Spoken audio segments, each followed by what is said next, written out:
ಈ ಕಾರ್ಯಕ್ರಮದಲ್ಲಿ ಮುಖ್ಯ ಅತಿಥಿಗಳಾಗಿ ಆಗಮಿಸಿರುವ doctor JN Bhat, reverend HM Watson, Jaleel ನ್ಯಾಯವಾದಿಗಳಾಗಿರುವ ಅಬ್ದುಲ್ ಅಜೀಜ್ ಮುಟ್ಟಾಜೆ ಹಾಗೂ ರಫೀದ್ದೀನ್ ಕುದ್ರೋಳಿ ಇವರನ್ನು ನಾನು ವೇದಿಕೆಗೆ ಆಹ್ವಾನಿಸುತ್ತಿದ್ದೇನೆ. ಕಾರ್ಯಕ್ರಮದ ಪ್ರಾರಂಭ ಕಿರಾತ್ನೊಂದಿಗೆ, ಇದಕ್ಕಾಗಿ ನಾನು ಬ್ರದರ್ ಸೈದ್ರನ್ನು ಪೋಡಿಯಂಗೆ ಆಹ್ವಾನಿಸುತ್ತಿದ್ದೇನೆ. ಅಸ್ಸಲಾಮು ಅಲೈಕುಂ ವರಹಮತುಲ್ಲಾಹಿ ವಬರಕಾತುಹು. ಅಊಜು ಬಿಲ್ಲಾಹಿ ಮಿನಶ್ ಶೈತಾನಿರ್ ರಜೀಮ್. ಬಿಸ್ಮಿಲ್ಲಾಹಿರ್ ರಹ್ಮಾನಿರ್ ರಹೀಮ್. ಯಾ ಅಯ್ಯುಹಲ್ಲದೀನ ಆಮನೂ ಕುತಿಬ ಅಲೈಕುಮುಸ್ ಸಿಯಾಮು كما كتب على الذين من قبلهم لعلكم تتقون أياما معدودات فمن كان منكم مريضا أو على سفر فعدة من أيام أخر وعلى الذين يطيقونه فدية طعام مسكين فمن تطوع خيرا فهو خير له وأن تصوموا خير لكم إن كنتم تعلمون شهر رمضان الذي أنزل فيه القرآن هدى للناس وبينات من الهدى والفرقان فمن شهد منكم الشهر فليصم ومن كان مريضا أو على سفر فعدة من أيام أخر يريد الله بكم اليسر ولا يريد بكم العسر ولتكملوا العدة ولتكبروا الله على ما هداكم ولعلكم تشكرون وإذا سألك عبادي عني فإني قريب أجيب دعوة الداء إذا دعان فليستجيبوا لي وليؤمنوا بي لعلهم يرشدون أحل لكم الليلة الصيام الرفث إلى نسائكم هن لباس لكم وأنتم لباس لهن علم الله أنكم كنتم تختانون أنفسكم فتاب عليكم وعفى عنكم فالآن باشروهن وابتغوا ما كتب الله لكم وكلوا واشربوا حتى يتبين لكم الخيط الأبيض من الخيط الأسود من الفجر ثم أتموا الصيام إلى الليل ولا تباشروهن وأنتم عاكفون في المساجد تلك حدود الله فلا تقربوها كذلك يبين الله آياته للناس لعلهم يتقون صدق الله. ಧನ್ಯವಾದಗಳು ಬ್ರದರ್ ಸೈದ್ರಿಗೆ. ಇಂದಿನ ಕಾರ್ಯಕ್ರಮದಲ್ಲಿ ಮುಖ್ಯ ಅತಿಥಿಗಳಾಗಿ ಬಂದಿರುವ ಕೈಗಾರಿಕಾ ವೈದ್ಯಾಧಿಕಾರಿಯಾಗಿರುವ ಡಾಕ್ಟರ್ JN ಭಟ್, ಹಾಗೆಯೇ ಪ್ರಾಂಶುಪಾಲರಾಗಿರುವ ಕರ್ನಾಟಕ ಥಿಯೋಲಿಕಲ್ ಕಾಲೇಜ್ ಇದರ ಪ್ರಾಂಶುಪಾಲರಾಗಿರುವ ರೆವರೆಂಟ್ HM ವಾಟ್ಸನ್, ಹಾಗೆಯೇ ನ್ಯಾಯವಾದಿಗಳು ಆಗಿರುವ ಜನಾಬ್ ಅಬ್ದುಲ್ ಅಜೀಜ್ ಮುಟ್ಟಾಜೆ ಹಾಗೂ ಯುನಿಎಫ್ ಕರ್ನಾಟಕ ಇದರ ಅಧ್ಯಕ್ಷರು ಹಾಗೂ ಇಂದಿನ ಕಾರ್ಯಕ್ರಮದ ಅಧ್ಯಕ್ಷತೆಯನ್ನು ವಹಿಸಿರುವ ರಫೀದ್ದೀನ್ ಕುದ್ರೋಳಿ ಹಾಗೂ ನಮ್ಮ ಈ ಆಹ್ವಾನವನ್ನು ಸ್ವೀಕರಿಸಿ ಈ ಸ್ನೇಹ ಮಿಲನಕ್ಕೆ ಆಗಮಿಸಿರುವ ತಮ್ಮೆಲ್ಲರಿಗೂ ಯುನಿಎಫ್ ಕರ್ನಾಟಕದ ಪರವಾಗಿ ಆತ್ಮೀಯವಾಗಿ ತಮ್ಮೆಲ್ಲರನ್ನು ಸ್ವಾಗತಿಸುತ್ತೇನೆ. ಹಗಲಿಡೀ ಹಸಿವು ದಾಹವನ್ನು ಸಹಿಸಿ ರಾತ್ರಿಯಲ್ಲಿ ದೀರ್ಘ ನಮಾಜ್ ನಿರ್ವಹಿಸಿ ಪಾಪ ಮುಕ್ತಿಗಾಗಿ ದೇವನಲ್ಲಿ ಪ್ರಾರ್ಥಿಸಿ ವ್ಯರ್ಥ ಕಾರ್ಯಗಳು ಪೂರ್ಣವಾಗಿ ತ್ಯಜಿಸಿ ತರ್ಕದಿಂದ ದೂರ ಸರಿದು ಮೌನ ಪಾಲಿಸಿ ಕಡ್ಡಾಯ ದಾನವನ್ನು ನಿಷ್ಠೆಯಿಂದ ಪಾವತಿಸಿ ಕುರಾನ್ ಗ್ರಂಥವನ್ನು ಪೂರ್ತಿ ಓದಿ ಮುಗಿಸಿ ರಯ್ಯಾನ್ ದ್ವಾರದಿಂದ ಸ್ವರ್ಗವನ್ನು ನಿರೀಕ್ಷಿಸಿ ಭಕ್ತಿಯಿಂದ ಬದುಕುವ ವ್ಯಕ್ತಿಯೇ ನೈಜ ಉಪವಾಸಿ. ತಮ್ಮೆಲ್ಲರನ್ನು ಮತ್ತೊಮ್ಮೆ ಆತ್ಮೀಯವಾಗಿ ಸ್ವಾಗತಿಸುತ್ತೇನೆ. ಇಂದಿನ ಕಾರ್ಯಕ್ರಮದ ಒಂದು ವಿಶೇಷತೆ ಏನೆಂದರೆ ಇಲ್ಲಿ ಅತಿಥಿಗಳಿಗೆ ಇವತ್ತು ಭಾಷಣವಿಲ್ಲ. ಇವರು ನಮ್ಮಲ್ಲಿ ಒಂದು ಚರ್ಚೆಯಲ್ಲಿ ಭಾಗವಹಿಸ್ತೇವೆ. ಇದು ಚಾಯ್ ಪೆ ಚರ್ಚೆ ಅಲ್ಲದೆ ಒಂದು ಸ್ಪೆಷಲ್ ಚರ್ಚೆ ಆಗಿದೆ, ಕಟ್ಟೆ ಪೆ ಚರ್ಚೆ. ಸಾಮಾನ್ಯವಾಗಿ ಅಂಗಡಿಯ ಹೊರಗಡೆ ಅಥವಾ ಕಟ್ಟೆ ಪರಿಸರದಲ್ಲಿ ಜನರು ಸೇರಿ ಪರಸ್ಪರ ಒಂದು ಚರ್ಚೆಗೆ ಭಾಗವಹಿಸುತ್ತಾರೆ. ಅಂಥದ್ದೇ ಒಂದು ಚರ್ಚೆ ಆಗಿರುತ್ತದೆ ಕಟ್ಟೆ ಪೆ ಚರ್ಚೆ. ಇದರಲ್ಲಿ ನಾವು ಕೆಲವು ಪ್ರಶ್ನೆಗಳನ್ನು ಸಿದ್ಧಪಡಿಸಿದ್ದೇವೆ. ಇದು ನಾವು ಅತಿಥಿಗಳಲ್ಲಿ ಕೇಳುತ್ತೇವೆ ಹಾಗೂ ಅವರು ಅದನ್ನು ನಿಮಗೆ ಉತ್ತರಿಸುತ್ತಾರೆ. ಸೊ ಡಾಕ್ಟರ್, ನಿಮಗೆ first question, it's also related with Ramzan. ಇಫ್ತಾರ್ ಅಂದರೇನು? ಇಫ್ತಾರ್ ಅಂತ ಒಂದೇ ಶಬ್ದದಲ್ಲಿ ಹೇಳಿದಿದ್ರೆ ಸೌಹಾರ್ದ ಕೂಟ ಅಂತ ಕಾಣ್ತದೆ. ಯಾಕಂತಂದರೆ ಒಟ್ಟಿಗೆ ಮಿಲನ ಆಗಿ ಸ್ನೇಹ ಮಿಲನದ ಬೋರ್ಡ್ ಇದೆ, ಅದು ಹಾಗೆ ಅಂತ ತಿಳ್ಕೊಂಡಿದ್ದೇನೆ. ಅವರು ಹೇಳಿದ ಹಾಗೆ ಇಫ್ತಾರ್ ಎಂಬುದಕ್ಕೆ ಸೌಹಾರ್ದ ಎಂಬ ಅರ್ಥ ಬರ್ತದೆ ಎಂಬುದಾಗಿ ನಾನು ಭಾವಿಸ್ತೇನೆ.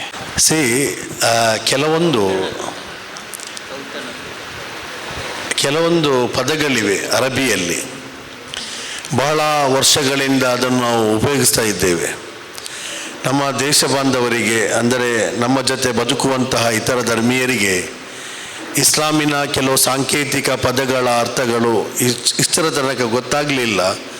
ಇದಕ್ಕೆ ಅತಿ ದೊಡ್ಡ ಕಾರಣ ನಾವು ತಮ್ಮನ್ನು ಕರೀತೇವೆ, ಅದರ ವಿಚಾರಗಳು ಬಹಳ ಸ್ಪಷ್ಟವಾಗಿ ಹೇಳುವುದಿಲ್ಲ. ಇಫ್ತಾರ್ ಎಂಬುದು ಅದು ಫಿತ್ರ್ ಎಂಬ ಪದದಿಂದ ಬಂದಂತಹ ಒಂದು ಶಬ್ದ. ಬಹಳ ಸರಳವಾಗಿ ಹೇಳುವುದಾದರೆ ಪಾರಣೆ ಮಾಡುವುದು, ಉಪವಾಸವನ್ನು ಮುರಿಯುವುದು. ಉಪವಾಸವನ್ನು ಮುರಿಯುವ ಪದಕ್ಕೆ ಇಫ್ತಾರ್ ಎಂದು ಹೇಳಲಾಗ್ತದೆ. ಈ ಇಫ್ತಾರ್ ಸ್ನೇಹ ಮಿಲನ, ಇಫ್ತಾರ್ ಅಂದರೆ ಉಪವಾಸ ಪಾರಣ ಮಾಡುವ ಸಂದರ್ಭದಲ್ಲಿ ನಾವೊಂದು ಸೇರಿ ಒಂದು ಮಿಲನ ಕಾರ್ಯಕ್ರಮ ಮಾಡುವುದು. ಇಫ್ತಾರ್ ಅಂದರೆ ಉಪವಾಸವನ್ನು ಮುರಿಯುವುದು. Okay, next question for reverend. ರಂಜಾನ್ನ ಬಗ್ಗೆ ನಿಮ್ಮ ಅಭಿಪ್ರಾಯ ಅಥವಾ ಅನಿಸಿಕೆ? ರಂಜಾನ್ ನಾನು ಅರ್ಥ ಮಾಡಿದ ಹಾಗೆ ಈಗ 3 ಧರ್ಮಗಳನ್ನು ಸೆಮೆಟಿಕ್ ರಿಲಿಜನ್ಸ್ ಅಂತ ಹೇಳ್ತಾರೆ. Juice, Christians and Muslims. ಈ 3 ಧರ್ಮದವರಿಗೂ ಕೂಡ ಈ ಸಮಯ ಅದು ಮುಖ್ಯವಾದ ಸಮಯ. ಮುಸ್ಲಿಮ್ಸ್ ಅವರು ಈಸಾಕ್, ಆತನ ಇಬ್ರಾಹಿಂ, ಆತನು ಮಗನನ್ನು ಯಜ್ಞ ಸಮರ್ಪಿಸಲಿಕ್ಕೆ ಬಂದ ಘಟನೆಯನ್ನು ನೆನಪು ಮಾಡುವಂಥ ವಿಷಯ ಅಂತ ನಾನು ಅನಿಸ್ತೇನೆ. ಅಲ್ಲ, ಇಡೀ ಇದರ ಹಬ್ಬ ಮುಂದೆಗೆ ಬರುವಂಥ ರಂಜಾನ್ ಹಬ್ಬ, ಅದಕ್ಕೆ ಪೂರ್ವಭಾಗಿಯಾಗಿರುವಂತಹದ್ದು. ಅಂದರೆ ನಿಮ್ಮೊಂದು ಅಭಿಪ್ರಾಯ, like about you, like Ramzan ಅಂದರೆ ಏನು ನಿಮ್ಮ? ಅಂದರೆ ಅದು ಒಂದು ನಾವು ತ್ಯಾಗಕ್ಕೆ ಸಂಬಂಧಿಸಿದ ಒಂದು ಆಚರಣೆ ಇದು. ಈ ಉಪವಾಸದಲ್ಲಿ ಕೂಡ ಆ ತ್ಯಾಗ ಇದೆ. ಆಹಾರವನ್ನು ತ್ಯಾಗ ಮಾಡುವುದು ಮಾತ್ರ ಅಲ್ಲ, ಯಾವ ವಿಷಯಗಳನ್ನೆಲ್ಲ ನಾವು ತ್ಯಾಗ ಮಾಡುವುದರ ಮೂಲಕ ನಾವು ದೇವರ ಬಳಿಗೆ ಬರಲಿಕ್ಕೆ ಸಾಧ್ಯವ ಅದನ್ನು ನಾವು ತ್ಯಾಗ ಮಾಡ್ತೇವೆ. ಅದರಲ್ಲಿ ಉಪವಾಸ ಕೂಡ ಒಂದು ಪ್ರಾಮುಖ್ಯ. ಎಲ್ಲ ಧರ್ಮಗಳಲ್ಲಿ ಉಪವಾಸಕ್ಕೆ ಒಂದು ಪ್ರಾಮುಖ್ಯ ಉಂಟು. ಆದ್ದರಿಂದ ಈ ಸಮಯ ಮುಸ್ಲಿಂ ಬಾಂಧವರಿಗೆ ಪ್ರಾಮುಖ್ಯವಾಗಿ ಅವರು ಇನ್ನೂ ನಾವು ದೇವರು ಎಂಬ ಪದ, ಅಲ್ಲಾಹ್ ಪದ ಒಂದೇ ಅರ್ಥ, ಮೂಲ ಪದ ಅರ್ಥ ಇರುವಂಥದ್ದು. ಇಂಡೋನೇಷ್ಯಾದಲ್ಲಿ ನಮ್ಮ ಬೈಬಲ್ನಲ್ಲಿ ದೇವರಿಗೆ ಉಪಯೋಗ ಪದ ಅಲ್ಲವೇ ಇರುವಂಥದ್ದು, ಯಾಕಂದರೆ ಅದು ಅದರ ಹಿನ್ನೆಲೆಯಲ್ಲಿ. ಆದ್ದರಿಂದ ದೇವರಿಗೆ ಹತ್ತಿರವಾಗುವಂಥ ಅದಕ್ಕೆ ಇರುವಂಥ ಒಂದು ಸಮಯ. ಈ ಸಮಯದಲ್ಲಿ ಮಾತ್ರ ದೇವರು ಹತ್ತಿರ ಆಗುವುದಂತ ಅಲ್ಲ, ಬದಲಾಗಿ ಇದೊಂದು ವಿಶೇಷ ಸಮಯ. ಆ ಮೂಲಕ ನಾವು ನಮ್ಮನ್ನು ಇನ್ನೂ ಹೆಚ್ಚು ದೇವರಿಗೆ ಸಮೀಪ ಮಾಡಲಿಕ್ಕೆ ಒಂದು ಸಾಧ್ಯವಾಗುವಂಥ ಸಮಯ ಎಂಬುದಾಗಿ ನಾನು ಭಾವಿಸ್ತೇನೆ. ನಾನು ಮಿನಿಸ್ಟ್ರಿ ಆಫ್ ಹೆಲ್ತ್ ಮಸ್ಕತ್ನಲ್ಲಿದ್ದೆ. ಅರಬ್ಬರ ಸಾಕಷ್ಟು ಸಮ್ಮಿಲನ ಇತ್ತು. ಇಫ್ತಾರ್ ಕೂಟಕ್ಕೂ ಹೋಗಿದ್ದೆ. ಅಲ್ಲಿ ಬ್ರೇಕಿಂಗ್ ದ್ಯಾಟ್ ಡೇಟ್ಸ್, ಅಲ್ಲಿ ಖಜೂರ ಜಾಸ್ತಿ ತಿಂದು ಡಯಾಬಿಟಿಕ್ ಪೇಷಂಟ್ಸ್ ಕೂಡ ಜಾಸ್ತಿ. ಆದರೆ ಏನೆಲ್ಲ ಸ್ಮೋಕರ್ಸ್ ಸ್ಮೋಕ್ ಮಾಡದೆ ಸಾಯಂಕಾಲದವರೆಗೆ ಕಾದಿಟ್ಟದ್ದನ್ನು ಇಫ್ತಾರ್ ಆದ ಕೂಡಲೇ ಬೆಳಗಿನವರೆಗೆ ಎಲ್ಲ ಮುಗಿಸಿಬಿಡ್ತಿದ್ರು.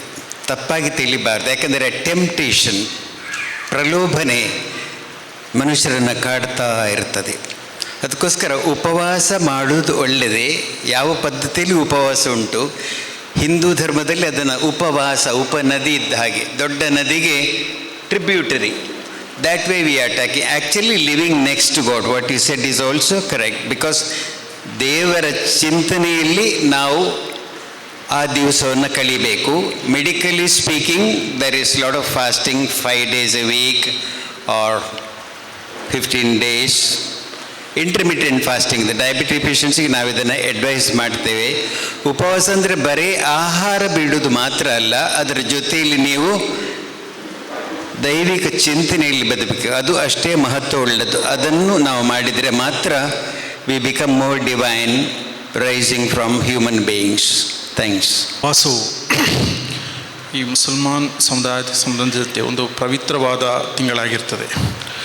ಈ ಉಳಿದ ತಿಂಗಳಿಗಿಂತ ನಾವು ಪವಿತ್ರತೆಯನ್ನು ಈ ತಿಂಗಳಿಗೆ ಕೊಡುವ ರೀತಿಯಲ್ಲಿ ನಾವು ಈಗಾಗಲೇ ಡಾಕ್ಟರ್ ಅವರು ಹೇಳಿದಂತೆ ಬರೀ ಹಸಿವು ಮಾತ್ರ, ಒಂದು ಆಹಾರವನ್ನು ಮಾತ್ರ ತ್ಯಾಗ ಮಾಡೋದಲ್ಲ, ಇದರಲ್ಲಿ ನಮ್ಮ ಮನಸ್ಸು ಹಾಗೂ ನಮ್ಮ ಮಾನಸಿಕ ಚಿಂತನೆ ಹಾಗೂ ಇತರ ನಮ್ಮ ದೃಷ್ಟಿಕೋನವನ್ನು ಎಲ್ಲವನ್ನು ನಾವು ಹದ್ದಷ್ಟರಲ್ಲಿಡಬೇಕು.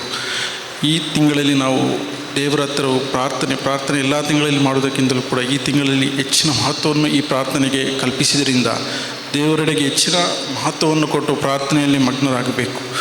ಅದೇ ರೀತಿ ಅದರ ಇತರ ಅಂಶಗಳನ್ನು ಈ ತಿಂಗಳ ಇತರ ಅಂಶಗಳಾದಂತಹ ದಾನ ಧರ್ಮ ಕಾರ್ಯಗಳನ್ನಾಗಲಿ, ಅದೇ ರೀತಿ ನಮಾಜ್ನಲ್ಲಿರುವ ಕಾರ್ಯಗಳನ್ನಾಗಿ ಹೆಚ್ಚಿಸ್ತಾ ಉಳಿದವರೊಟ್ಟಿಗೆ ಸಹಬಾಳ್ವೆಯಿಂದ ಸಹೋದರತೆಯಿಂದ ಮೆರೆಯುತ್ತಾ ಇಂತಹ ಕಾರ್ಯಕ್ರಮಗಳನ್ನು ಆಯೋಜಿಸೋದಕ್ಕೆ ಅದಕ್ಕೆ ಸಹಕಾರವನ್ನು ಕೊಡುತ್ತಾ ಸಮಾಜದಲ್ಲಿ ಉತ್ತಮ ರೀತಿಯಿಂದ ಜೀವನ ನಡೆಸುವಂಥ ಎಲ್ಲ ಮನುಷ್ಯತ್ವವುಳ್ಳವರ ಮನುಷ್ಯರಾಗಿ ನಾವು ಈ ತಿಂಗಳನ್ನು ಕಂಡ ರೀತಿಯಿಂದ ಎಲ್ಲ ರೀತಿಯಿಂದಲೂ ಮುಂದುವರಿಸ್ತಾ ಜೀವನದಲ್ಲಿ ಎಲ್ಲರೊಟ್ಟಿಗೂ ಸಹಬಾಳ್ವೆಯಿಂದ ಬಾಳಬೇಕು. ಈ ಸಮಯದಲ್ಲಿ ನಾನು ಎಲ್ಲರಿಗೂ ನೆನಪಿಸ್ತಾ ಇದ್ದೇನೆ. ಹೆಲ್ತಲ್ಲಿರುವಾಗ ಒಮಾನಲ್ಲಿ ಸ್ಪೆಷಲಿ ನೀವು ಯಾವಾಗಲೂ ಏನಾದರೂ ಈ ಕುರಾನ್ ವಿಷಯದಲ್ಲಿ ಕುರಾನ್ ಪಾರಾಯಣ ಮಾಡೋದು ಅಥವಾ ಲರ್ನಿಂಗ್ ಅಬೌಟ್ ಕುರಾನ್ ಏನಾದರೂ ಮಾಡಿದ್ದೀರಾ?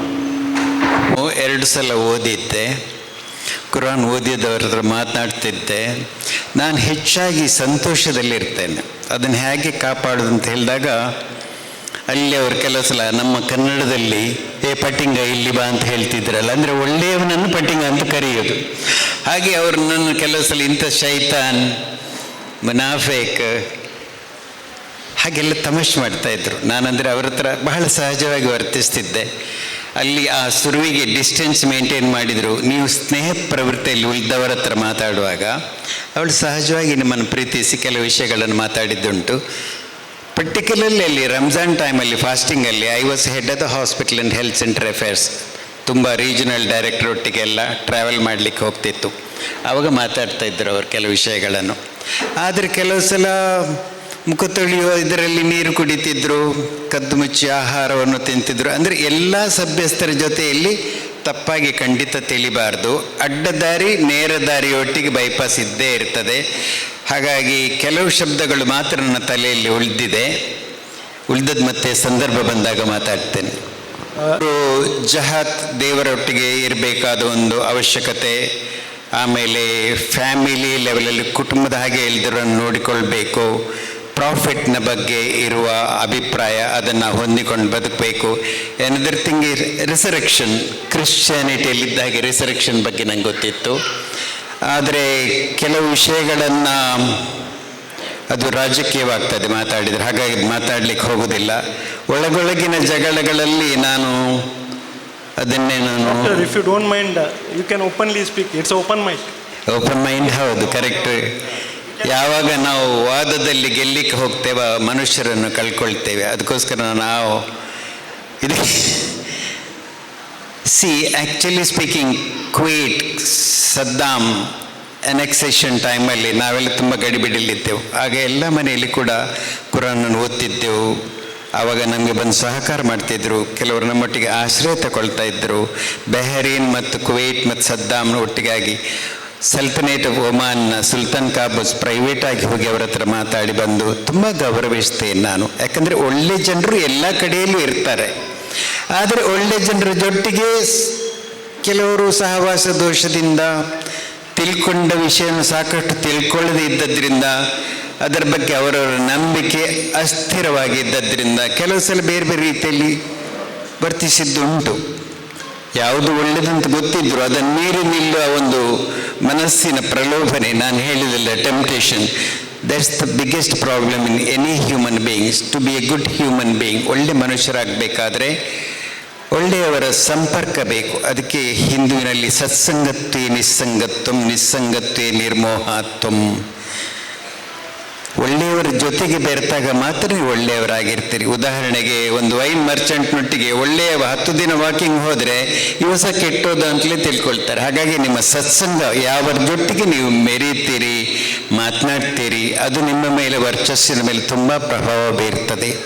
ಹಾಗೆ ಪ್ರತಿಯೊಂದು ನಂಬಿಕೆಯಲ್ಲಿ ಇರುವ 3 ಆರಾಧನಾ ಗ್ರಂಥಗಳು, ಅದು ಗೀತೆ ಇರಬಹುದು, ಬೈಬಲ್ ಇರಬಹುದು, ಕುರಾನ್ ಇರಬಹುದು, ಈ ಆಧಾರ ಗ್ರಂಥಗಳು ಆರಾಧನಾ ಗ್ರಂಥಗಳೇ. ಅದರಿಂದ ಎಲ್ಲವನ್ನು ಪವಿತ್ರವಾಗಿಯೇ ನಾನು ಕಾಣ್ತೇನೆ. ಯಾವಾಗಲೂ ಅದು ಪೊಲಿಟಿಕಲ್ ಆಗ್ಬೋದಾ? ಡಾಕ್ಟರ್ ಹೇಳಿದ್ದಾಯ್ತು, ರಾಜಕೀಯ ಆಗ್ತದೆ. ಅದಕ್ಕೆ ನೀವು ಒಂದು ಶಾರ್ಟ್ ಆನ್ಸರ್ ಕೊಡಬೇಕು. ಇಲ್ಲಿ ನಿಜವಾಗಿ ನನ್ನ ದೇಶ ಬಾಂಧವರು, ನನ್ನ ಹಿಂದೂ ಮತ್ತು ಕ್ರೈಸ್ತ ಸಹೋದರರು, ಈ ಜಿಲ್ಲೆಯಲ್ಲಿ, ವಿಶೇಷವಾಗಿ ಜಿಲ್ಲೆಯಲ್ಲಿ ಒಂದು ಕಲುಷಿತ ಅಂತ ವಾತಾವರಣ ನಿರ್ಮಾಣ ಆಗಿದೆ. ಧರ್ಮದ ಬಗ್ಗೆ ಮಾತಾಡಲಿಕ್ಕೆ ಎಲ್ಲರೂ ಕೂಡ ಹೆದರ್ತಾ ಇದ್ದಾರೆ.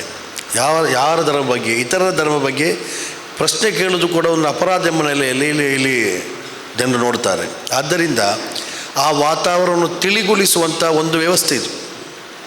ಮತ್ತು ನಮಗೆ ಗೊತ್ತಿಲ್ಲ, ಮುಸ್ಲಿಮೇತರರ ಮನದಲ್ಲಿ ಇಸ್ಲಾಮಿನ ಬಗ್ಗೆ, ಪ್ರವಾದಿಗಳ ಬಗ್ಗೆ ಯಾವ ಸಂಶಯಗಳಿವೆ ಅಥವಾ ಯಾವ ರೀತಿ ನಿಮಗೆ ಬೋಧಿಸಲಾಗಿದೆ ಅದನ್ನು ಭಾಳ ಸ್ಪಷ್ಟವಾಗಿ ಅವರು ಹೊರಗೆ ಅದನ್ನು ಹೇಳಿದರೆ ಅದನ್ನು ಸರಿಪಡಿಸುವಂಥ ಒಂದು ಅವಕಾಶ ಇದೆ. ಅದಕ್ಕಾಗಿ ಇಬ್ಬರು ಅತಿಥಿಗಳು ಕೇಳುವಂಥ ಪ್ರಶ್ನೆಗಳಿಗೆ ನಮ್ಮ ಧಾಟಿಯಲ್ಲಿ ಉತ್ತರಿಸದೆ ನಿಮ್ಮ ವಿಚಾರಗಳನ್ನೇ ಮುಕ್ತವಾಗಿ ಹೇಳಬೇಕು.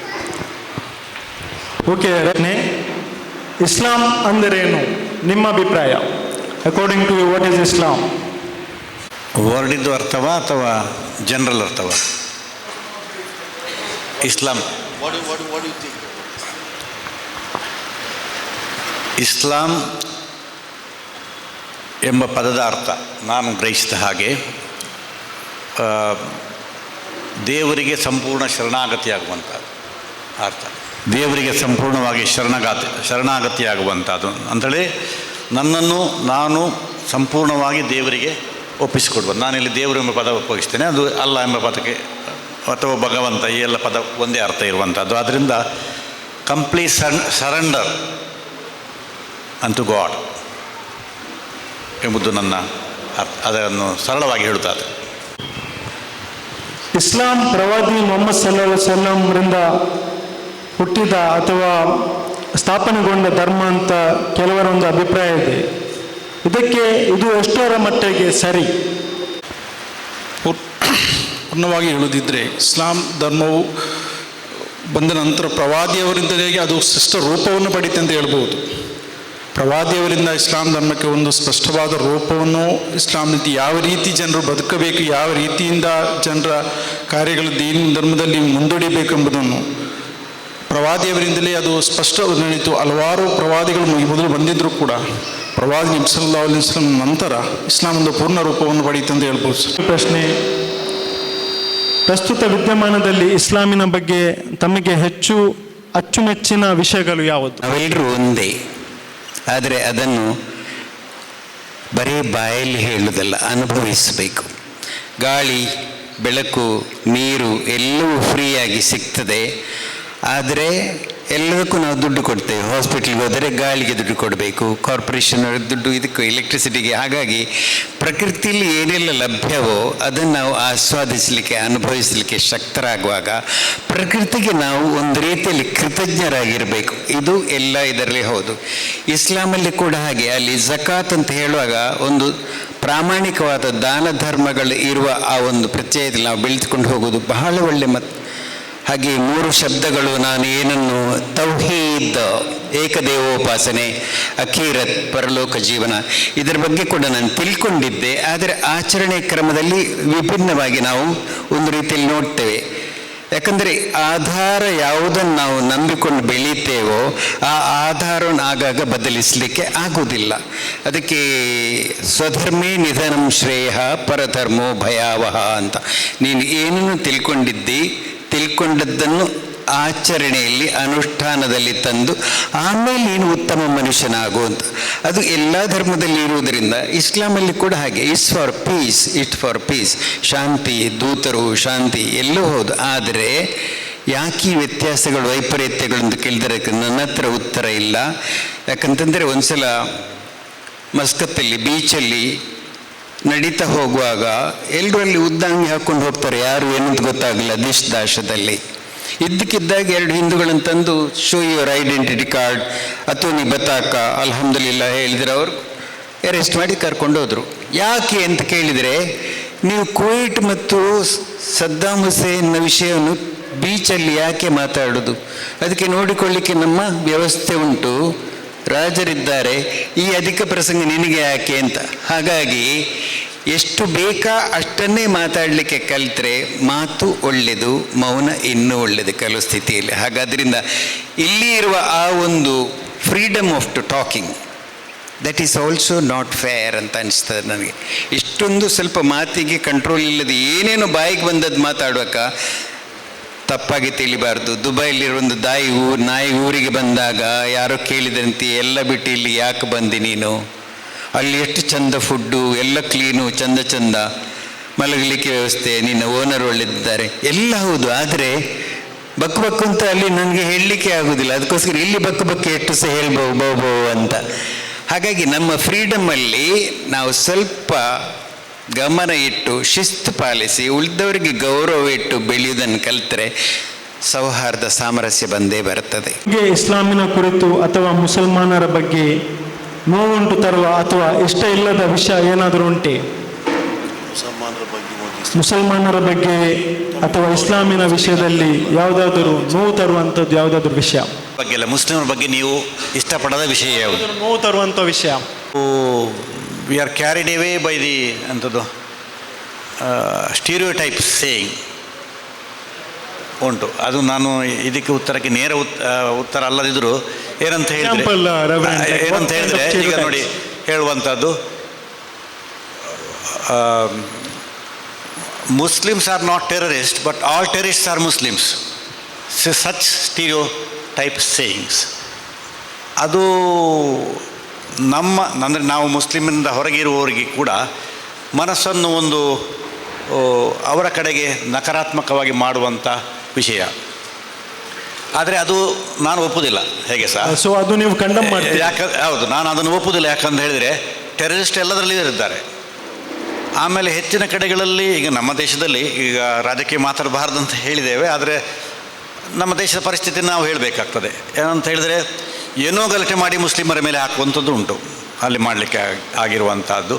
ಅಥವಾ ಇರುವ ವಿಷಯಗಳನ್ನು ಮಿಸ್ಯೂಸ್ ಮಾಡಿ ಇಂಥ ಹೇಳಿಕೆಗಳ ಮೂಲಕ ಎಂಥದ್ದು ನಮ್ಮ ಕನ್ನಡ ಭಾಷೆ ಹೇಳ್ತೇವೆ ಗೂಬೆ ಕೂರಿಸುವಂಥದ್ದು ಎಂಬುದಾಗಿ ಹೇಳುವಂಥದ್ದು ಕೂಡ ಉಂಟು. ಆದ್ದರಿಂದ ನಾನು ಏನನ್ನು ಮುಸ್ಲಿಮರಲ್ಲಿ ಇಷ್ಟಪಡುವುದಿಲ್ಲ ಅಂತ ಹೇಳೋದಕ್ಕಿಂತ ನಾನು ಏನನ್ನು ಮುಸ್ಲಿಮರಲ್ಲಿ ಇಷ್ಟಪಡ್ತೇನೆ ಅಂತ ಹೇಳುವಂಥದ್ದು ನಾನು ಅಗತ್ಯ ಅಂತ ಎಣಿಸ್ತೇನೆ. ಮೊದಲನೇದಾಗಿ ದೇವರು ಅನ್ನು ಅಲ್ಟಿಮೇಟ್ ರಿಯಾಲಿಟಿ ಅಂತ ಭಾವಿಸಿ ದೇವರಿಗೆ ಕೊಡುವಂಥ ಒಂದು ಗೌರವ ಅದು ಮುಸ್ಲಿಮರಲ್ಲಿ ಜಾಸ್ತಿ ಬೇರೆ ಧರ್ಮಕ್ಕಿಂತ. ಎರಡನೇದಾಗಿ ಈ ಕಮ್ಯುನಿಟಿ ಫೀಲಿಂಗ್ ಉಂಟಲ್ಲ, ಕಮ್ಯುನಿಟಿ ಫೀಲಿಂಗ್, ಭ್ರಾತೃತ್ವ, ಅದು ಕೂಡ ಬಹು ಬಲವಾಗಿರುವಂಥ ಅದು ಮುಸ್ಲಿಂ ಕಮ್ಯುನಿಟಿಯಲ್ಲಿ. ರೆವರೆಂಟ್ ಕ್ವೆಶ್ಚನ್ ಇಸ್ ಲೈಕ್ ಏನಾದರೂ anything like hate what you don't ನಕಾರಾತ್ಮಕ ನಾನು ಕಂಡ ಹಾಗೆ ಇಲ್ಲ. ಯಾಕಂತ ಹೇಳಿದರೆ ನಾವು ಅನೇಕ ವೇಳೆ ಮುಸ್ಲಿಮರಲ್ಲಿ ಎಂತ ಹೇಳುವಂಥದ್ದು, ಈಗ ಮುಸ್ಲಿಮರು ಕೂಡ ವಿದ್ಯಾಭ್ಯಾಸ, ಸ್ತ್ರೀಯರ ಸಮಾನತೆ ಅವೆಲ್ಲಕ್ಕೆ ಬಂದಿದ್ದಾರೆ. ಆದ್ದರಿಂದ ನನಗೆ ಅಲ್ಲಿ ಕೂಡ ನಕಾರಾತ್ಮಕವಾಗಿ ಕಾಣ್ತಿಲ್ಲ. ಮೊದಲು ಮುಸ್ಲಿಮ್ ಸ್ತ್ರೀಯರನ್ನು ಗೌರವವಾಗಿ ಕಾಣ್ತಿರಲಿಲ್ಲ, ಅಥವಾ ಹಾಗೆ ಹೇಳೋದಿಲ್ಲ ನಾನು, ಅವರಿಗೆ ಎಂಥದ್ದು ಮಿತಿ ಇತ್ತು. ಆದರೆ ಈಗ ಇಲ್ಲ, ಈಗ ವಿದ್ಯಾಭ್ಯಾಸದಲ್ಲಿ ಮುಂದೆ ಇದ್ದಾರೆ. ಕಾಲೇಜಿನಲ್ಲಿ ನಾವು ನೋಡಿದರೆ ವಿದ್ಯಾರ್ಥಿನಿಯರು ತುಂಬ ಜನ ಇದ್ದಾರೆ. ಆದ್ದರಿಂದ ಅಲ್ಲಿ ಸಹ ನಾವು ಏನು ಹೇಳಲಿಕ್ಕೆ ಇಲ್ಲ. ಆದ್ದರಿಂದ ನನಗೆ ನಿರ್ದಿಷ್ಟವಾಗಿ ಮುಸ್ಲಿಮರಲ್ಲಿ ಇಂಥದೇ ಒಂದು ನಕಾರಾತ್ಮಕ ಉಂಟು ಎಂಬುದಾಗಿ ನನಗೆ ಭಾವನೆ ಇಲ್ಲ. ಇಂದಿನ ಮೀಡಿಯಾ ಅಥವಾ ಇತರೆ ಕಡೆಗಳಲ್ಲಿ ಇಸ್ಲಾಮಿನ ಬಗ್ಗೆ ಮತ್ತು ಮುಸಲ್ಮಾನರ ಬಗ್ಗೆ ಟೀಕೆಗಳು ಇದು ಕೇಳುವಾಗ ತಮ್ಮ ಒಂದು ಅಭಿಪ್ರಾಯ? ತಿಳ್ಕೊಂಡದ್ದನ್ನು ಸರಿಯಾಗಿ ತಿಳ್ಕೊಂಡ್ರೆ ಆಚರಣೆಯಲ್ಲಿ ವ್ಯತ್ಯಾಸ ಬರುವುದಿಲ್ಲ. ಬರೀ ಒಂದು ಗ್ರಂಥಕ್ಕೆ ಮಾತ್ರ ಸೀಮಿತವಾಗಿ ಗ್ರಂಥಸ್ಥವಾದ ವಿದ್ಯೆ ಅಂತಸ್ಥವಾಗದಿದ್ದರೆ, ಅದು ಜೀರ್ಣ ಆಗದಿದ್ದರೆ ಸ್ವಲ್ಪ ಎಡವಟ್ಟಾಗ್ತದೆ. ಅಥವಾ ನಾವು ತಿಳ್ಕೊಂಡದ್ದೇ ಸರಿ, ಇನ್ನೆಲ್ಲ ಉಳಿದದ್ದು ಸರಿ ಇಲ್ಲ ಅಂತ ಹೇಳಬೇಕಾದ್ರೆ ಆ ಲೆವೆಲಿಗೆ ಹೋಗಿ ಅದನ್ನು ತಿಳ್ಕೊಳ್ಬೇಕು. ಯಾಕಂತಂದರೆ ಎಲ್ಲ ಧರ್ಮಗಳಲ್ಲಿಯೂ ಎಲ್ಲ ಕಾಲಗಳಲ್ಲಿಯೂ ವಿರೋಧಾಭಿಪ್ರಾಯ ವಿರೋಧಿಗಳು ಇದ್ದೇ ಇದ್ದರು. ಕೃತ, ತ್ರೇತ, ದ್ವಾಪರ, ಕಲಿಯುಗದಲ್ಲಿ. ಕೃತಾಯುಗದಲ್ಲಿ 90% ಸಾತ್ವಿಕರು ಒಳ್ಳೆಯವರಿದ್ದರು. ತ್ರೇತಾಯುಗದಲ್ಲಿ 75%, ದ್ವಾಪರಯುಗದಲ್ಲಿ ಕೃಷ್ಣನ ಕಾಲದಲ್ಲಿ ಕೃಷ್ಣನ ಹೆಸರು ಕೇಳಿರ್ಬೋದು 50% ಆಯಿತು. ಈಗ ಒಂದು 10-20% ಒಳ್ಳೆಯವರು, 90% ನೀಚರು, ದುಷ್ಟರು. ಯಾಕಂದರೆ ಬೇಗ ಸುಲಭ ಸಾಧ್ಯ ಏನಾಗಬೇಕಾ, ನಾಳೆದ್ದು ಯೋಚನೆ ಇಲ್ಲ. ಹಾಗಾಗಿ ಜನರಲ್ಲಿ ಸ್ವಾರ್ಥ ಮತ್ತು ಸಂಕುಚಿತ ಭಾವ ಜಾಸ್ತಿ ಆಗ್ತಾ ಉಂಟು. ಓದಿ ತಿಳ್ಕೊಂಡದ್ದರೆ ಪಂಡಿತರಾಗ್ತೇವೆ, ಆಚರಣೆಗೆ ತಂದರೆ ಜ್ಞಾನಿಗಳಾಗ್ತೇವೆ. ಇದನ್ನು ಮಾಡದೆ ಹೋದರೆ ಬರೇ ತಿಳ್ಕೊಂಡ್ರೆ ಏನು ಹೆಚ್ಚು ಪ್ರಯೋಜನ, ಅಹಂಕಾರ ಬೆಳೀತದೆ ಅಷ್ಟೇ. ಆದ್ದರಿಂದ ಅನುಷ್ಠಾನ ಯಾವುದನ್ನು ನೀವು ಓದಿ ಅರಿತು ಆಚರಿಸಿ ತಿಳ್ಕೊಂಡಿದ್ದೀರೋ ಆಮೇಲೆ ಆದೇಶಿಸಿದರೆ ತುಂಬ ಒಳ್ಳೆಯದಾಗುತ್ತೆ. ಜಗತ್ತು ಈ ರೀತಿಯ ಕಷ್ಟಕ್ಕೆ ಹೋಗುವುದಿಲ್ಲ. ಆದರೆ ವಿಪರೀತಗಳು ಯಾವತ್ತೂ ಇತ್ತು, ಅದನ್ನು ನಾವು ಹೊಂದಿಕೊಂಡು ಮನಃಶಾಂತಿ ಕಳ್ಕೊಳ್ಳದೆ ಅದರೊಟ್ಟಿಗೆ ಸುಧಾರಣೆ ಮಾಡ್ತಾ ಹೋಗುವಾಗ ಆಧುನಿಕತೆ ಮತ್ತು ನಾಗರಿಕತೆ ಸಂಸ್ಕಾರ ಇದು ಯಾವತ್ತೂ ಸಹ ತೊಂದರೆ ಆಗ್ತದೆ. ಪ್ರಕೃತಿ ವಿರೋಧವಾಗಿ ಹೋಗ್ಲಿಕ್ಕೆ ಆಗುವುದಿಲ್ಲ. ಈಗ ನೇತ್ರಾವತಿ ನದಿಯನ್ನು ತಿರುಗಿಸಬೇಕು, ಎಲ್ಲೆಲ್ಲೋ ಏನೇನೋ ಮಾಡ್ತಾರೆ. ದೇವಸ್ಥಾನಗಳಲ್ಲಿ ಹಾರಾಟಕ್ಕಾಗುವಾಗ ಕೆರೆ ಬತ್ತಿ ಹೋಗ್ತದೆ, ನೀರು ತುಂಬಿಸಬೇಕು. ಇದೆಲ್ಲ ಪ್ರಕೃತಿಗೆ ವಿರೋಧವಾದ ಕೆಲಸ. ನದಿ ತಿರುಗಿಸಿದರೆ ಏನಾಗ್ತದೆ? ಇದೆಲ್ಲ ಬೇಡವಾದ ಕೆಲವು. ನಾನು ಯಾವುದೇ ಸಮುದಾಯವನ್ನು ದೂರುವುದಿಲ್ಲ, ಆದರೆ ರಾಜಕಾರಣಿಗಳಿಂದಾಗಿ ನಮ್ಮ ಪ್ರಜೆಗಳು ಸೋತಿರುವುದಕ್ಕೆ ಕಾರಣ ಅವರವರು ತಿಳ್ಕೊಂಡ ವಿಚಾರ ಅಥವಾ ಅನುಷ್ಠಾನದ ಪ್ರಯೋಗದಲ್ಲಿ ಆದ ವ್ಯತ್ಯಾಸಗಳು. ಧರ್ಮವನ್ನು ನಾನು ದೂರುವುದಿಲ್ಲ. ಧರ್ಮ ಅಂತಂದರೆ ಒಂದದು ಸಾಗರ ಇದ್ದ ಹಾಗೆ. ಮತದಲ್ಲಿ ವ್ಯತ್ಯಾಸ ಆಗಿದೆ. ನಾನು ಹಿಂದೂ ಧರ್ಮ, ಕ್ರೈಸ್ತ ಧರ್ಮ, ಮುಸ್ಲಿಂ ಧರ್ಮ ಅಂತ ಹೇಳುವುದಿಲ್ಲ. ಮುಸ್ಲಿಂ ಮತ, ಕ್ರೈಸ್ತ ಮತ, ಮತಗಳು ನದಿಗಳಿದ್ದ ಹಾಗೆ. ನದಿಗಳು ಕೊನೆಗೆ ಸೇರುವುದು ಸಮುದ್ರವೇ. ಹಾಗಾದ್ರಿಂದ ಧರ್ಮದಲ್ಲಿ ತೊಂದರೆ ಇಲ್ಲ. ಅಥವಾ ಮಳೆ ಬರುವಾಗ ಪರ್ವತದ ಮೇಲೆ, ಬಯಲಿನ ಮೇಲೆ ಮಳೆ ಬಂದೇ ಬರ್ತದೆ. ಆ ಪ್ರದೇಶಕ್ಕೆ ಸರಿಯಾಗಿ ನೀರು ಹರಿದು ಬರುವಾಗ ಗಂಗಾ ನದಿಯಲ್ಲಿರ್ಬೋದು, ಗೋದಾವರಿ ಇಲ್ಲಿರಬಹುದು, ಕಾವೇರಿ ಇಲ್ಲಿರ್ಬೋದು, ನಮ್ಮಲ್ಲಿ ನೇತ್ರಾವತಿ ಇರ್ಬೋದು, ಆ ಪ್ರಾದೇಶಿಕವಾಗಿ ಬದಲಾವಣೆ ಹೊರತು ಮಳೆ ನೀರಲ್ಲಿ ಅಲ್ಲ. ಹೌದಾ ಅಲ್ಲ? ಹಾಗಾದ್ರಿಂದ ನಂಬಿಕೆಯಲ್ಲಿ ವ್ಯತ್ಯಾಸ ಸ್ಥಾಪಕರ ದೂರದ ಅಲ್ಲ, ಆ ಜನರ ಅವಶ್ಯಕತೆಗಳಿಗೂ ಬೇಕಾಗಿ ಆ ಸ್ಥಾಪಕರು ನಂಬಿಕೆಯನ್ನು ಆ ಜನರ ಆ ಸಂದರ್ಭದಲ್ಲಿ ಅದನ್ನು ಸ್ವಲ್ಪ ನಿಯಮಾವಳಿಗಳನ್ನು ಬದಲಿಸಿದರು. ಧರ್ಮ ಒರಿಜಿನಲಿ ಒಂದೇ, ಗಾಡ್ ಈಸ್ ಒನ್. ಯುನಿಫ್ ಕರ್ನಾಟಕದ ಅಧ್ಯಕ್ಷರಾಗಿರುವ ಜನಾಬ್ ರಫೀದುದ್ದೀನ್ ಕುದ್ರೋಲಿ ಅವರನ್ನು ಪೋಡಿಯಂಗೆ ಆಹ್ವಾನಿಸುತ್ತೇನೆ. ಅಲಾ ರಸೂಲಿಲ್ ಕರೀಮ್ ಅಲಾ ಅಲಿ ವಸ್ಹಾಬಿ ಅಜ್ಮೈನ್ ಅಮ್ಮಾ ಬಾದ್. ಇಂದು ಒಂದು ಪುಟ್ಟ ಮತ್ತೊಂದು ಚಿಕ್ಕ ಮತ್ತು ಅತ್ಯುತ್ತಮ ಒಂದು ಕಾರ್ಯಕ್ರಮ, ಇಫ್ತಾರ್. ನಾವು ಕಳೆದ 20 ವರ್ಷಗಳಿಂದ ಈ ಕಾರ್ಯಕ್ರಮ ನಡೆಸ್ತಾ ಬರ್ತಾ ಇದ್ದೇವೆ. ನಮ್ಮದೊಂದು ಕನಸಿದೆ. ಆ ಕನಸೇನೆಂದರೆ, ಯಾವ ರೀತಿ ನಾವು ರಾಜಕೀಯವನ್ನು, ವ್ಯಾಪಾರವನ್ನು, ಶಿಕ್ಷಣವನ್ನು, ಇನ್ನಿತರ ವಿಚಾರಗಳನ್ನು ಮುಕ್ತವಾಗಿ ಚರ್ಚಿಸ್ತೇವೆ, ಅದೇ ರೀತಿ ಈ ಜಿಲ್ಲೆಯಲ್ಲಿ ಧರ್ಮವನ್ನು ಕೂಡ ಅಷ್ಟೇ ಮುಕ್ತವಾಗಿ ಚರ್ಚಿಸುವಂಥ ಒಂದು ವಾತಾವರಣವನ್ನು ಇಲ್ಲಿ ಬೆಳೆಸಬೇಕಾಗಿದೆ.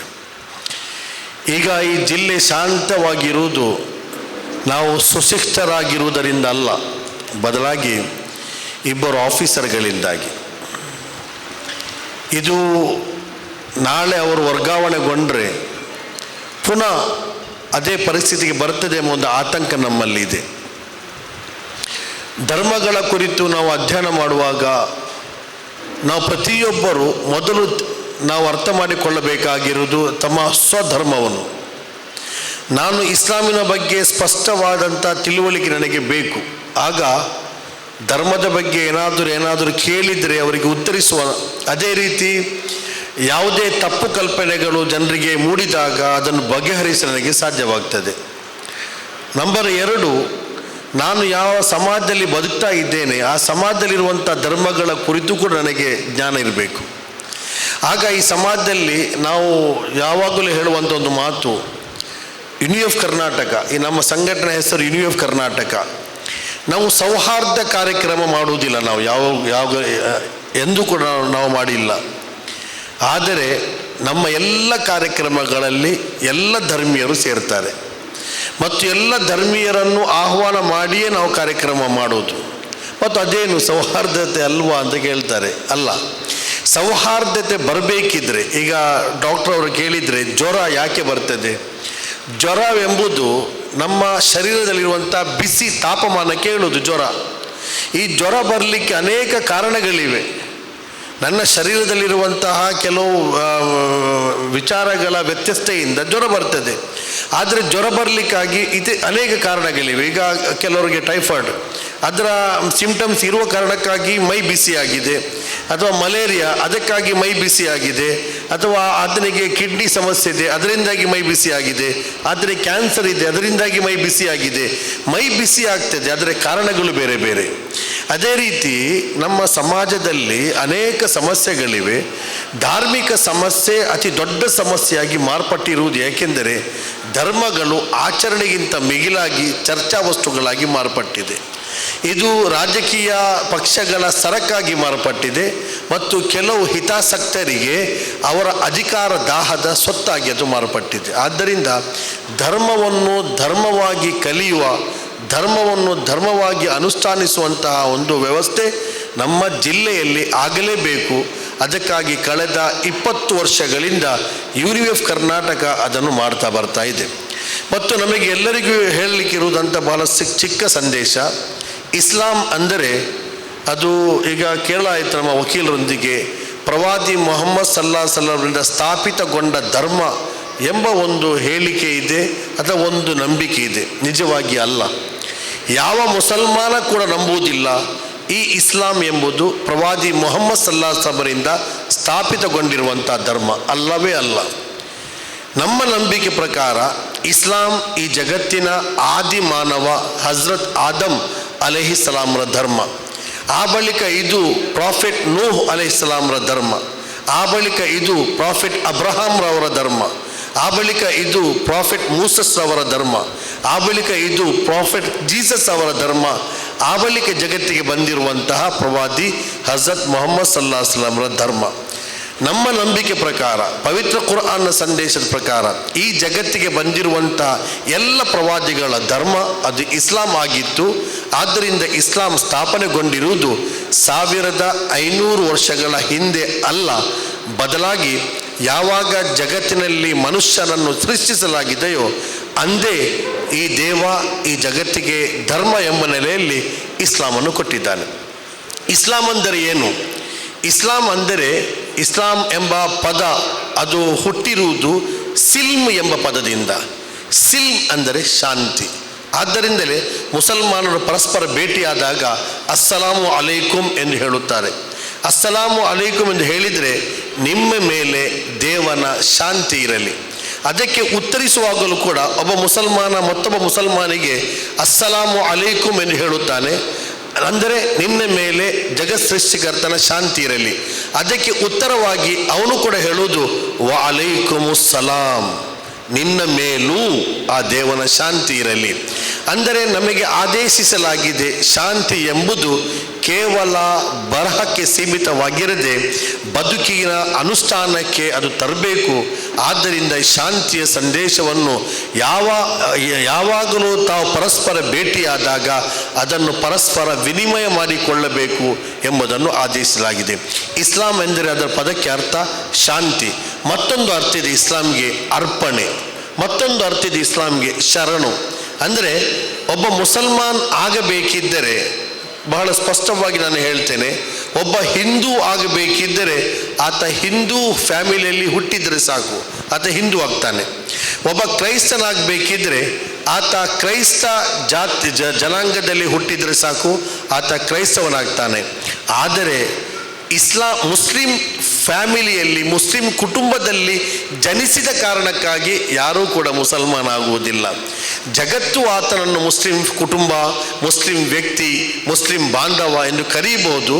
ಆದರೆ ದೇವನ ದೃಷ್ಟಿಯಲ್ಲಿ ಆತ ಮುಸಲ್ಮಾನ ಆಗಬೇಕಿದ್ದರೆ ಇಸ್ಲಾಂ ಏನು ಮತ್ತು ಇಸ್ಲಾಮಿನ ಕುರಿತು ಆತನಿಗೆ ಸ್ಪಷ್ಟವಾದಂಥ ತಿಳುವಳಿಕೆ ಬೇಕು ಮತ್ತು ಅದರಂತೆ ಆತ ಬದುಕಬೇಕು.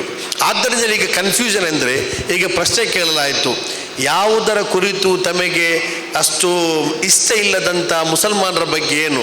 ಪಾಪ ಈ ವೇದಿಕೆಯಲ್ಲಿ ಮುಸಲ್ಮಾನರು ಬಹುಸಂಖ್ಯಾತರಿರುವಂಥ ವೇದಿಕೆಯಲ್ಲಿ ಒಬ್ಬ ಕ್ರೈಸ್ತ ಮತ್ತು ಹಿಂದೂಗೆ ಪ್ರಶ್ನೆ ಕೇಳಿದರೆ ಅವರು ಸರಿಯಾಗಿ ಉತ್ತರಿಸೋದು ಸಾಧ್ಯ ಇಲ್ಲ. ನಾನೇ ಹೇಳೋದು, ಅಂಥ ಪರಿಸ್ಥಿತಿ ನಿರ್ಮಾಣ ಆಗಬೇಕು. ನಮ್ಮ ಫಾದರಿಗೆ ಇರುವ, ರೆವರೆಂಡ್ ಫಾದರಿಗೆ ಇರುವ ಅಭಿಪ್ರಾಯ ಮುಕ್ತವಾಗಿ, ಯಾವ ರೀತಿ ನಾವು ನಮ್ಮದೇ ಜನರೊಂದಿಗೆ ಬರೆಯುವಾಗ ಒಂದು ಪತ್ರಿಕೆ ನಾನು ನೋಡಿದ್ದೆ, ಅಲ್ಲಿ ಮುಸಲ್ಮಾನರನ್ನು ಒಬ್ಬ ಹಿಂದುವನ್ನು ಕೊಂದಿದ್ದಾನೆ ಎಂದು ಓದಿದಾಗ ಹಿಂದೂಗಳೇ ಸೇರಿದರೆ ಇದನ್ನು ಯಾವ ರೀತಿ ಪ್ರತಿಕ್ರಿಯಿಸ್ತಾರೆ ಅಂಥ ಪ್ರತಿಕ್ರಿಯೆಯಲ್ಲಿ ಬರಬೇಕು. ಆಗ ನಿಜವಾದಂತಹ ನಮ್ಮ ಸಂಶಯಗಳು ದೂರ ಆಗ್ತದೆ. ಈಗ ಇಸ್ಲಾಮಿನ ಬಗ್ಗೆ ಅನೇಕರಿಗೆ ಸಂಶಯಗಳಿವೆ. ಈಗ ಇಸ್ಲಾಂ ಅಂದರೆ ಶಾಂತಿ, ಪವಿತ್ರ ಕುರಾನ್ ಶಾಂತಿಯ ಸಂದೇಶ ಸಾರುವುದು.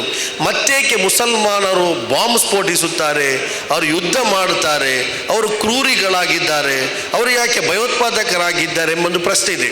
ಈಗ ಹೇಳಿದರು, all terror R not Muslim, all Muslims are not terror but all terror R Muslims ಎಂಬ ಒಂದು ಹೀಗೆ ಒಂದು ಉಲ್ಲೇಖ ಇದೆ.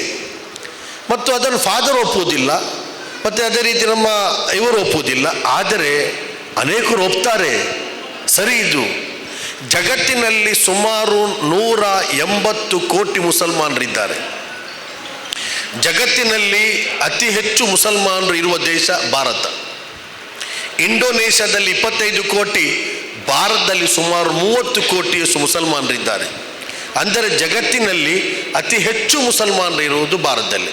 ಈಗ ನೋಡುವ, ಭಾರತದ ರಾಜಕೀಯ ಸನ್ನಿವೇಶದ ಮುಂದಿಟ್ಟುಕೊಂಡು ಹೇಳುವುದಾದರೆ ಅನೇಕ ಜೈಲುಗಳಲ್ಲಿ ಮುಸಲ್ಮಾನರಿದ್ದಾರೆ. ಮತ್ತು ಈ ಮುಸಲ್ಮಾನರನ್ನು ರಾಷ್ಟ್ರೀಯ ಭದ್ರತಾ ಕಾಯ್ದೆ ಅಥವಾ ಭಯೋತ್ಪಾದನಾ ಕಾಯ್ದೆ, ಕೋಕಾ, ತಾಡಾ ಮತ್ತು ಇನ್ನಿತರ ಕಾಯ್ದೆಗಳ ಆಧಾರದಲ್ಲಿ ಅವರನ್ನು ಬಂಧಿಸಲಾಗಿದೆ. ನಿಜವಾಗಿ ಕಳೆದ 25 ವರ್ಷಗಳಲ್ಲಿ ಒಬ್ಬ ಮುಸಲ್ಮಾನಿಗೆ ಭಯೋತ್ಪಾದನೆ ಹೆಸರಲ್ಲಿ ಶಿಕ್ಷೆ ಇಂದು ಕೂಡ ಜಾರಿಯಾಗಿಲ್ಲ. ಯಾಕೆಂದರೆ ಪ್ರೂವೇ ಆಗಲಿಲ್ಲ. ಮಾಲೆಗಾಂವ್ ಸ್ಫೋಟದಲ್ಲಿ ಸ್ಫೋಟ ಆಯಿತು, ಮತ್ತು ಸುಮಾರು 17 ವರ್ಷಗಳ ನಂತರ ಅವರು ನಿರಪರಾಧಿಗಳನ್ನು ಹೇಳಲಾಯಿತು. ಮತ್ತು ಸಂಜೋತಾ ಎಕ್ಸ್ಪ್ರೆಸ್ಸಲ್ಲಿ ಸ್ಫೋಟ ಆಯಿತು, ಮುಸಲ್ಮಾನರ ಮೇಲೆ ಆರೋಪ ಹೊರಿಸಲಾಯಿತು. ಆ ಬಳಿಕ ಸುಮಾರು 20 ವರ್ಷಗಳ ನಂತರ ಅವರು ನಿರಪರಾಧಿಗಳನ್ನು ಸಾಬೀತಾದರು.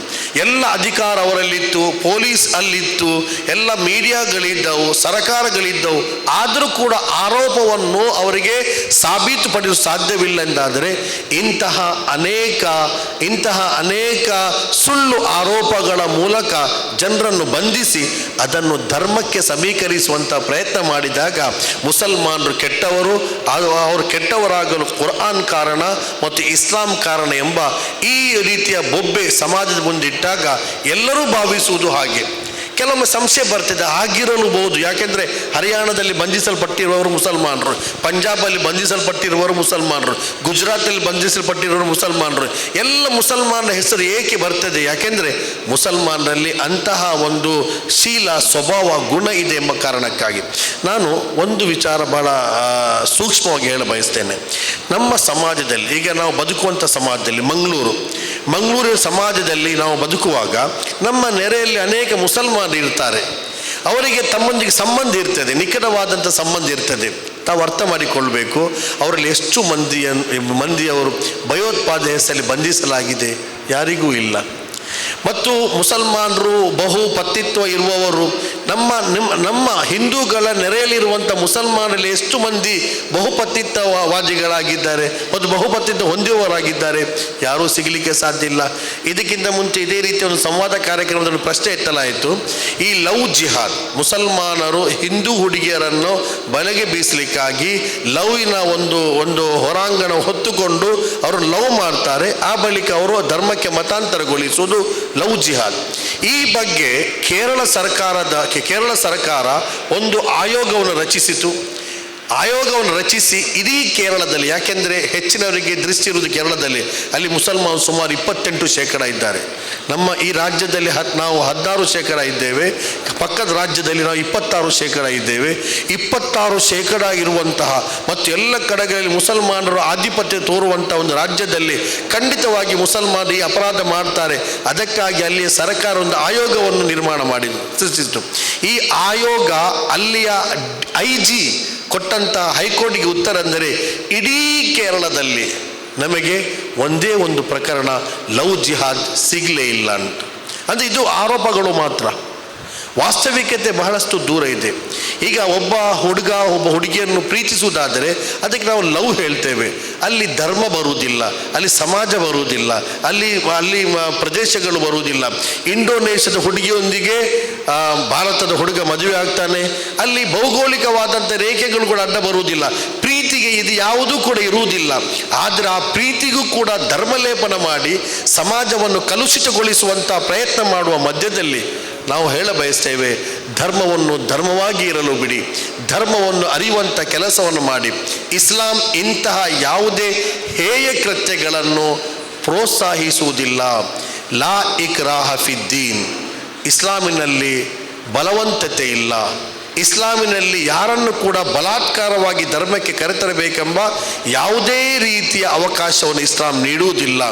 ಇಸ್ಲಾಂ ಪ್ರತಿಯೊಬ್ಬರಿಗೂ ಹೇಳ್ತದೆ, ನೀವು ಧರ್ಮವನ್ನು ಆಯಾ ರೂಪದಲ್ಲಿ ಅರ್ಥ ಮಾಡಿಕೊಳ್ಳಬೇಕು ಮತ್ತು ತಮಗೆ ಇಷ್ಟೆ ಇದೆ ಎಂದಾದರೆ ಸ್ವೀಕರಿಸಬಹುದು, ಇಲ್ಲವೆಂದಾದರೆ ಅದನ್ನು ಬಿಡಬಹುದು. ಇತ್ತೀಚೆಗೆ ಕೇರಳ ದ ಸ್ಟೋರಿ ಸೆಕೆಂಡ್ ಒಂದು ಫಿಲ್ಮ್ ಬರ್ತಾ ಇದೆ.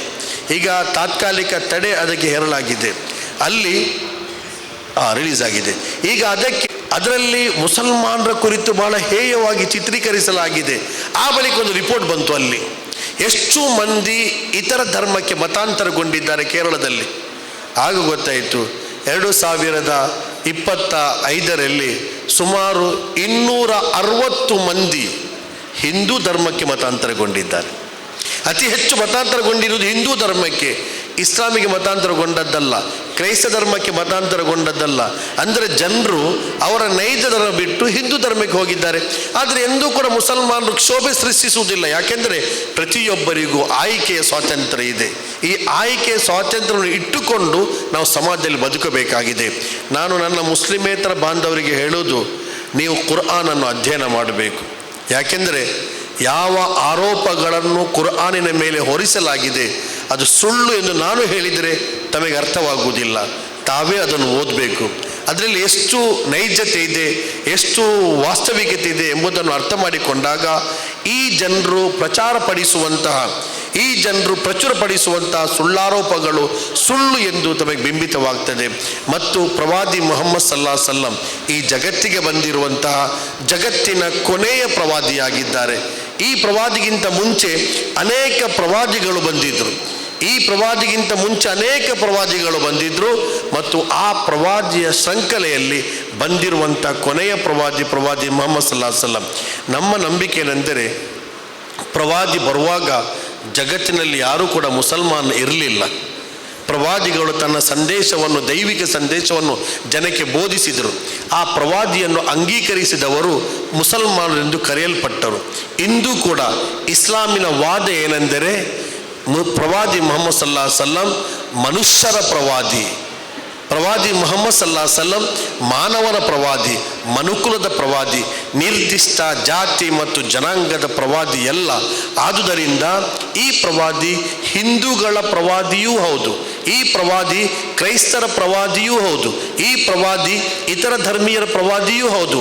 ಅಂಗೀಕರಿಸುವುದಾದರೆ ಅವರು ಅವರವರ ಪ್ರವಾದಿಯಾಗ್ತಾರೆ, ಅಂಗೀಕರಿಸದಿದ್ದರೆ ಅವರು ಕೇವಲ ಮುಸಲ್ಮಾನರ ಪ್ರವಾದಿಯಾಗಿ ಮಾತ್ರ ಇರ್ತಾರೆ. ಈ ಆಯ್ಕೆ ಇದೆ. ಆದ್ದರಿಂದ ಇಸ್ಲಾಂ ಎಂಬುದು ಈ ಜಗತ್ತಿಗೆ ಬಂದಿರುವಂತಹ ದೈವಿಕ ಕಾನೂನು, ದೈವಿಕ ಸಂದೇಶ, ದೈವಿಕ ಧರ್ಮ ಎಂಬುದು ನಮ್ಮ ಬಲವಾದಂಥ ನಂಬಿಕೆ. ಆದ್ದರಿಂದ ನಮಗೆ ಕುರ್ಆನ್ ಮತ್ತು ಪ್ರವಾದಿ ಚರ್ಯೆ ಬಿಟ್ಟು ಸ್ವಂತಿಕೆಯನ್ನು ಮೆರೆಯಲು ಸಾಧ್ಯವೇ ಇಲ್ಲ. ಆದುದರಲ್ಲಿ ಕೆಲವೊಮ್ಮೆ ಮುಸಲ್ಮಾನರನ್ನು ಜನರು ಮೂಲಭೂತವಾದಿಗಳೆಂದು ಕರೆಯುತ್ತಾರೆ.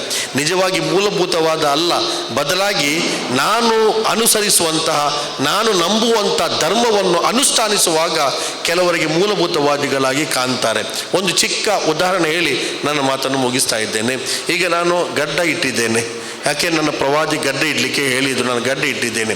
ಆದರೆ ಗಡ್ಡ ಇಟ್ಟವರು ಅವರು ಪ್ರವಾದಿಯನ್ನು ಅನುಸರಿಸುವವರು, ಗಡ್ಡ ಇಡದವರು ಪ್ರವಾದಿಯನ್ನು ಅನುಸರಿಸಿದವರಲ್ಲ, ಬದಲಾಗಿ ಆ ಹಂತದಲ್ಲಿ ಅನುಸರಿಸಿದವರು.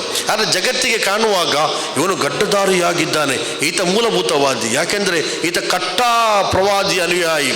ಈ ಕಟ್ಟಾ ಅನುಯಾಯಿ ಆಗುವಾಗ ಆತನಲ್ಲಿ ಸರಳತೆ ಬರ್ತದೆ, ಮೃದುತ್ವ ಬರ್ತದೆ, ಮತ್ತು ಆತನಲ್ಲಿ ಪ್ರೀತಿ, ಪ್ರೇಮ, ವಾತ್ಸಲ್ಯ ಬರ್ತದೆ. ಯಾಕೆಂದರೆ ಪ್ರವಾದಿ ಜಗತ್ತಿಗೆ ಕಲಿಸಿಕೊಟ್ಟಿರುವುದು ಕೇವಲ ಪ್ರೀತಿಯನ್ನು ಮಾತ್ರ, ಕೇವಲ ವಿಶ್ವಾಸವನ್ನು ಮಾತ್ರ, ಜನರನ್ನು ಪ್ರೀತಿಸಬೇಕು, ಸಹಿಷ್ಣುತೆಯನ್ನು ಮಾತ್ರ ಇಸ್ಲಾಂ ಕಲಿಸಿಕೊಟ್ಟಿದೆ.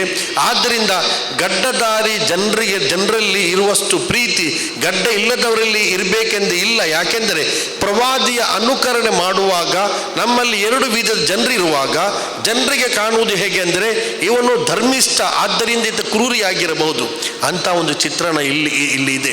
ಅದನ್ನು ದೂರೀಕರಿಸಬೇಕು. ಈ ದೇಶದಲ್ಲಿ ಎಂದೂ ಕೂಡ ಮಠಾಧೀಶರು ಮತ್ತು ಮೌಲವಿಗಳು ಯುದ್ಧ ಮಾಡಿದ ಚರಿತ್ರೆ ಇಲ್ಲ. ಕ್ರೈಸ್ತ ಫಾದರ್ಗಳು ಮತ್ತು ಋಷಿಮುನಿಗಳು ಯುದ್ಧ ಮಾಡಿದ ಚರಿತ್ರೆ ಇಲ್ಲ. ಧರ್ಮ ಒಂದು ವೇಳೆ ಯುದ್ಧ ಮಾಡುವುದು ಕಲಿಸುವುದಾದರೆ ಮೊದಲು ಯುದ್ಧ ಮಾಡಬೇಕಾದ ಇವರು. ಒಂದು ವೇಳೆ ಧರ್ಮಗಳು ಯುದ್ಧ ಮಾಡುವುದು ಕಲಿಸುವುದಾದರೆ ಮೊದಲು ಯುದ್ಧ ಮಾಡಬೇಕಾದವರು ಯಾರು? ಸ್ವಾಮೀಜಿಗಳು ಮತ್ತು ಮುಲ್ಲಾಗಳು, ಮೌಲವಿಗಳು ಮತ್ತು ಫಾದರ್ಗಳು. ಆದರೆ ಈಗ ಧರ್ಮದ ಬಗ್ಗೆ ಯುದ್ಧ ಮಾಡುವವರು ಯಾರು? ಅಪ್ಪಟ ಧರ್ಮ ತಿಳಿಯದಂಥ ರಾಜಕಾರಣಿಗಳು. ಈ ವಾಸ್ತವಿಕತೆಯನ್ನು ನಾವು ಸಮಾಜದ ಮುಂದೆ ಇಡ ಬಯಸ್ತೇವೆ. ನೋಡಿ, ಈಗ ಅಜಾನ್ ಆಗ್ತದೆ, ಅಜಾನ್ ಆಗುವಾಗ ನಾವು ಉಪವಾಸ ಪಾರಣ ಮಾಡ್ತೇವೆ. ಸೂರ್ಯೋದಯದಿಂದ ಸೂರ್ಯಾಸ್ತಮಾನ ತನಕ ಯಾವುದೇ ಆಹಾರವನ್ನು ಸೇವಿಸದೆ, ಒಂದು ಹನಿ ನೀರನ್ನು ಕೂಡ ಗಂಟಲ ಕೆಳಗೆ ಇಳಿಸದೆ ದೇಹೇಚ್ಛೆಯನ್ನು ನಿಯಂತ್ರಿಸುವುದೇ ಉಪವಾಸ. ದೇಹೇಚ್ಛೆಯನ್ನು ನಿಯಂತ್ರಿಸುವುದು ಉಪವಾಸ. ಆದ್ದರಿಂದ ಮುಸಲ್ಮಾನರು ಸುಳ್ಳು ಹೇಳುತ್ತಾರೆ, ಆದರೆ ಉಪವಾಸದಲ್ಲಿ ಸುಳ್ಳು ಹೇಳುವುದಿಲ್ಲ. ಮುಸಲ್ಮಾನರು ಕಳ್ಳತನ ಮಾಡಲೂಬಹುದು, ಆದರೆ ಉಪವಾಸದಲ್ಲಿ ಅವರು ಕಳ್ಳತನ ಮಾಡುವುದಿಲ್ಲ. ಮುಸಲ್ಮಾನರು ವ್ಯಭಿಚಾರ ಮಾಡಲೂಬಹುದು, ಆದರೆ ಉಪವಾಸದಲ್ಲಿ ಅವರು ವ್ಯಭಿಚಾರ ಮಾಡುವುದಿಲ್ಲ. ಎಲ್ಲ ರೀತಿಯ ಕೆಟ್ಟ ಕಾರ್ಯಗಳಿಂದ ದೂರವಿದ್ದು ತನ್ನ ಚಿತ್ತವನ್ನು ನಿಯಂತ್ರಣದಲ್ಲಿ ಇಟ್ಟುಕೊಂಡು ಸೂರ್ಯೋದಯದಿಂದ ಸೂರ್ಯಾಸ್ತಮಾನ ತನಕ ಒಂದು ಹನಿ ನೀರನ್ನು ಸೇವಿಸದೆ, ಒಂದು ಬೀಜವನ್ನು ಸೇವಿಸದೆ ತಾನು ಅದೇ ರೀತಿ ಇರುವುದು, ಅದರ ಹೆಸರು ಉಪವಾಸ. ಮತ್ತು ಆ ಉಪವಾಸವನ್ನು ಅರಬಿಯಲ್ಲಿ ಸೌಮ್ ಎಂದು ಹೇಳುತ್ತೇವೆ, ಉರ್ದುವಿನಲ್ಲಿ ರೋಜಾ ಎಂದು ಹೇಳುತ್ತೇವೆ, ಮತ್ತು ಇಂಗ್ಲೀಷಲ್ಲಿ ಫಾಸ್ಟಿಂಗ್ ಎಂದು ನಾವು ಕರೀತೇವೆ. ಅದನ್ನು ಬಿಡುವುದು, ಪಾರಣೆ ಮಾಡುವುದು, ಅದಕ್ಕೆ ಇಫ್ತಾರ್ ಎಂದು ಕರೆಯುವುದು.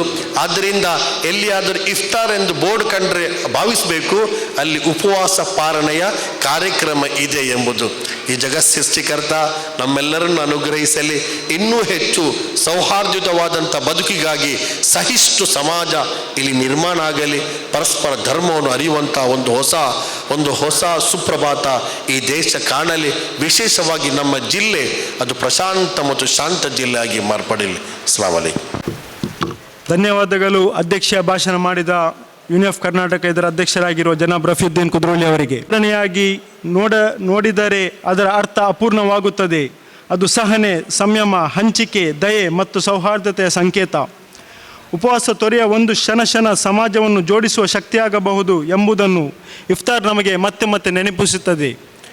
ಯೂನಿಯನ್ ಆಫ್ ಕರ್ನಾಟಕ ಕುದ್ರೋಳಿ ಮತ್ತು ಮಂಗಳೂರು ವತಿಯಿಂದ ಆಯೋಜಿಸಿರುವ ಈ ಇಫ್ತಾರ್ ಕೂಟಕ್ಕೆ ತಮ್ಮೆಲ್ಲರೂ ಈ ಇಫ್ತಾರನ್ನು ಅತಿಥಿಯಾಗಿ ಸ್ವೀಕರಿಸಿ ಈ ಕಾರ್ಯಕ್ರಮಕ್ಕೆ ಮುಖ್ಯ ಅತಿಥಿಗಳಾಗಿ ಬಂದಿರುವ ಡಾಕ್ಟರ್ JN ಭಟ್ ಹಾಗೆ ರೆವರೆಂಟ್ HM ವಾಟ್ಸನ್ ಹಾಗೆ ನ್ಯಾಯವಾದಿಗಳಾಗಿರುವ ಜನಾಬ್ ಅಬ್ದುಲ್ ಅಜೀಜ್ ಮುಟ್ಟಾಜೆ ಹಾಗೂ ಇಂದಿನ ಅಧ್ಯಕ್ಷತೆ ವಹಿಸಿರುವ ಜನಾಬ್ ರಫೀದ್ದೀನ್ ಕುದ್ರೋಳಿ ಅವರಿಗೆ ಯೂನಿಯನ್ ಆಫ್ ಕುದ್ರೋಳಿ ಹಾಗೂ ಮಂಗಳೂರು ವತಿಯಿಂದ ಧನ್ಯವಾದವನ್ನು ಸಮರ್ಪಿಸುತ್ತಾ ಇಂದಿನ ಈ ಸ್ನೇಹ ಮಿಲನ ಇಲ್ಲಿಗೆ ನಾವು ಇಫ್ತಾರ್ ಹಾಗೂ ಈ ಔತಣ ಕೂಟವನ್ನು ತಾವು ಸ್ವೀಕರಿಸಿ ಈ ಕಾರ್ಯಕ್ರಮ ಮುಕ್ತಾಯಗೊಳಿಸುತ್ತೇವೆ.